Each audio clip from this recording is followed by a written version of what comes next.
Hey folks, Colin here from Something's Recording, and today I'm going to show you 3 plugins to get you a tighter and fatter mix right from the get-go by putting them on your mix bus. So we're going to be delving into my favorite plugins to put on my mix bus. So this is a video on mix bus processing, and we're going to be breaking down 3 specific plugins. So these are all actually Studio One or PreSonus plugins, well, except for the last one here. The Tape Machine is going to be a soft tube plugin. It's their tape machine that looks like this. Okay, so our first one here is going to be our console shaper. That's our first plugin. Then the fat channel, but we're using the SSL style bus compressor. That is a PreSonus plugin. And then, of course, the tape machine that I just showed you, by soft tube. Let me start off, let me show you what the finished mix sounds like with this processing on the mix bus. Oh my God, I can't talk today. And then I will take all the processing off the mix bus and I'll show you how the mix kind of falls apart a little bit if we pull the processing off the mix bus here. So starting off, this is the finished mix with the processing on the mix bus. 1, 2, 3, want to look at me. 4, 5, 6, tell me what will you miss?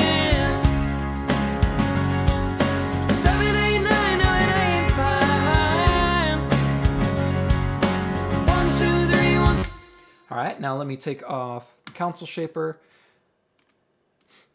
and I'll take off our compressor and tape machine. Take a listen to how the mix kind of falls apart. Things get unglued. Everything gets a little bit too separate.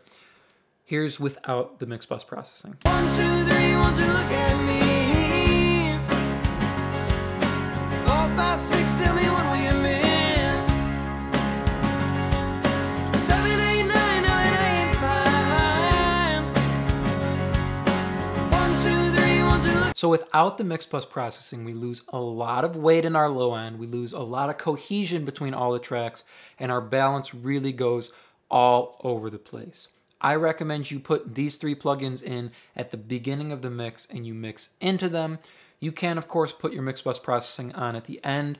I just don't like the surprise of how much it changes my balance after I finish my mix. So I put these in at the beginning and I mix through them the whole mix the whole time. Let's go through piece by piece here. We'll start by putting in the console shaper, okay? So this is one of the mix effects plugins inside of Studio One. So they're in that little drop down there on your buses. And the only thing I'm using on this is the drive section. And it's actually all the way down at 0. It's just adding a little bit of weight and a little bit of sheen up on top. And it also kind of changes our balance a little bit on our tracks. Again, that's why I like to put these things in at the beginning of the mix. Take a listen without, and then I'll click this in. Listen to the low end, listen to the kick drum, and listen to that sheen up on top. If you listen to the acoustic guitar or the top end of our vocal, you can hear a little bit of that extra lushness that comes in from putting this console emulation in. We'll start without, and then I'll click it in. 1, 2, 3, want to look at me. 4, 5, 6, tell me what will you miss? 7, 8, 9, no, it ain't 5. 1, 2, 3, want to look at me. 4, 5, 6, tell me what will you miss? 7, 8, 9, no, it ain't 5. 1, 2, 3. To me, this console shaper gives me the feeling that the mix is coming out of the speakers, if you know what I mean by that. So when I click it in, I get a little bit more weight on my kick drum. It feels like the mix gets a little bit more hyped. The vocal steps out front a little bit more. That's what I'm getting. That's what I want to try to achieve with this console shaper. I want the mix to jump out the speakers at me, so it's a little bit less dull and a little bit more hyped. Let's listen one more time. This time I'll start with, I'll let it pass through once, and then I'll take it off, and you can hear how we lose that little bit of hype without this console shaper in. 1, 2, 3, want to look at me. 4, 5, 6, tell me what will you miss? 7, 8, 9, no, it ain't 5. 1, 2, 3, want to look at me. 4, 5, 6, tell me what will you miss?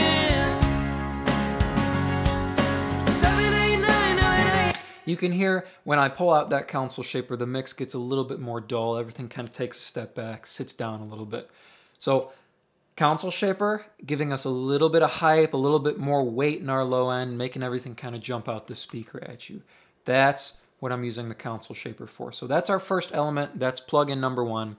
Plugin number 2, we're moving on to the SSL style bus compressor. This is my favorite compressor to put on the mix bus. Now, if you don't have, obviously, the SSL style bus compressor, Waves makes one, Universal Audio makes one, and of course PreSonus makes one, you can always use a stock compressor. Just set your attack to 30 milliseconds and your release to 100 milliseconds, your ratio at 2, and just shoot for about 2 to 3 dB of compression, and you'll get sort of the same thing. You'll get that same compression effect, but it's not going to give you the analog vibe that this compressor here is giving you, and that's what I like from this compressor.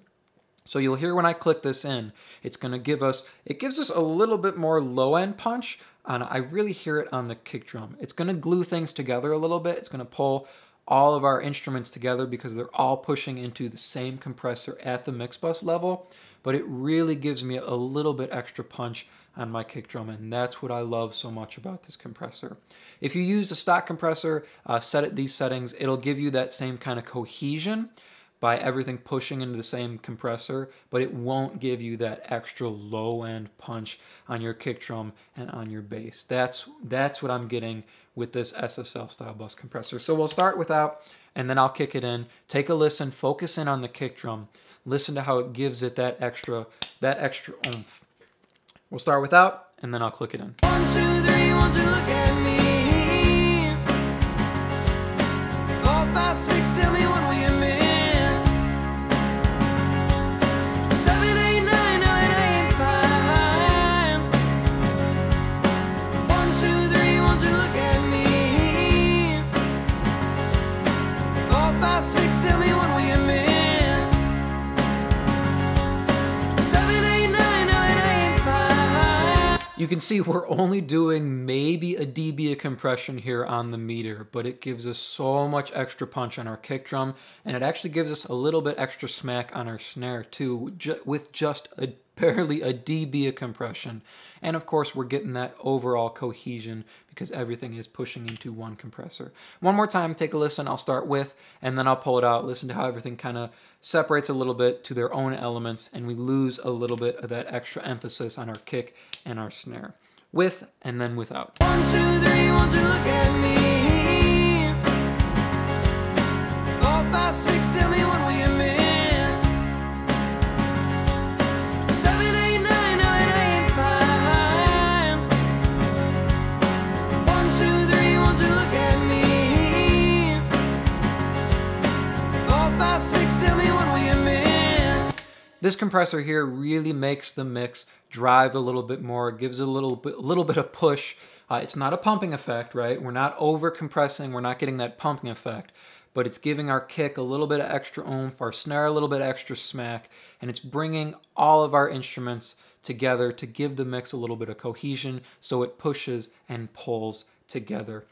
What we're doing here, again, just about a dB of compression, attack at 30 milliseconds, release at 100 milliseconds. You can also try it on auto, and you'll get a little bit of extra, the compressor will kind of move a little bit more with your mix on auto. That's a little bit of that AI there.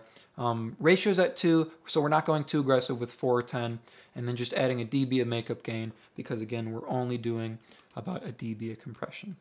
So that's plugin number 2, starting off with our console shaper, giving our low end and our high end a little bit extra hype there, bringing our mix out the speakers. Then we're moving on to our SSL style bus compressor, giving our kick a little bit extra punch, our snare some smack, and bringing our instruments together, giving our mix a little bit of cohesion. Final element, final plugin here on our mix bus is the soft tube tape machine. This for me was kind of a game changer on my mixes. It made things a little bit easier. I had to work a little bit less to get the sound that I wanted, to get that low end punch, to get that depth in my mix coming out of the speakers. So what we're getting from this, what you're going to hear when I click this on, we'll start with out, is you'll hear a little bit of extra low end weight come in, especially on our kick and on our bass, and you'll hear some depth get added to our mix. That's what we're getting with this analog tape vibe. We're getting that depth that we need from analog, from our tape machine, and it's giving us a little bit of extra low end a little bit of extra low end weight on our kick and on our bass. That's what we're getting from this B type setting on the soft tube one. So you can experiment with A and C. I always love B on this soft tube tape machine because it gives you that extra low end weight.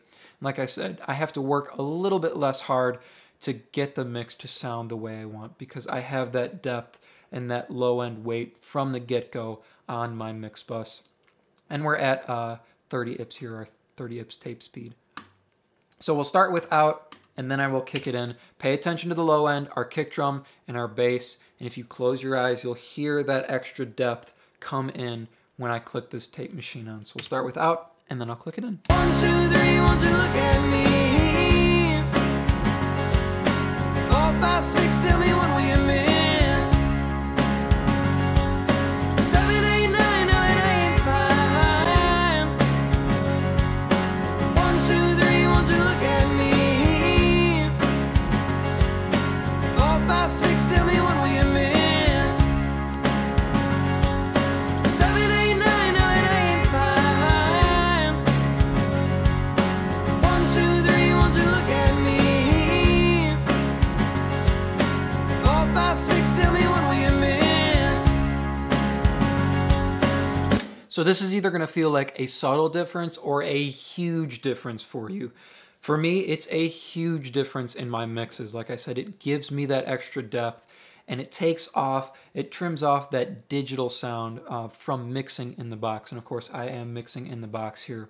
So anything that'll trim off that digital sound really helps. It really goes a long way.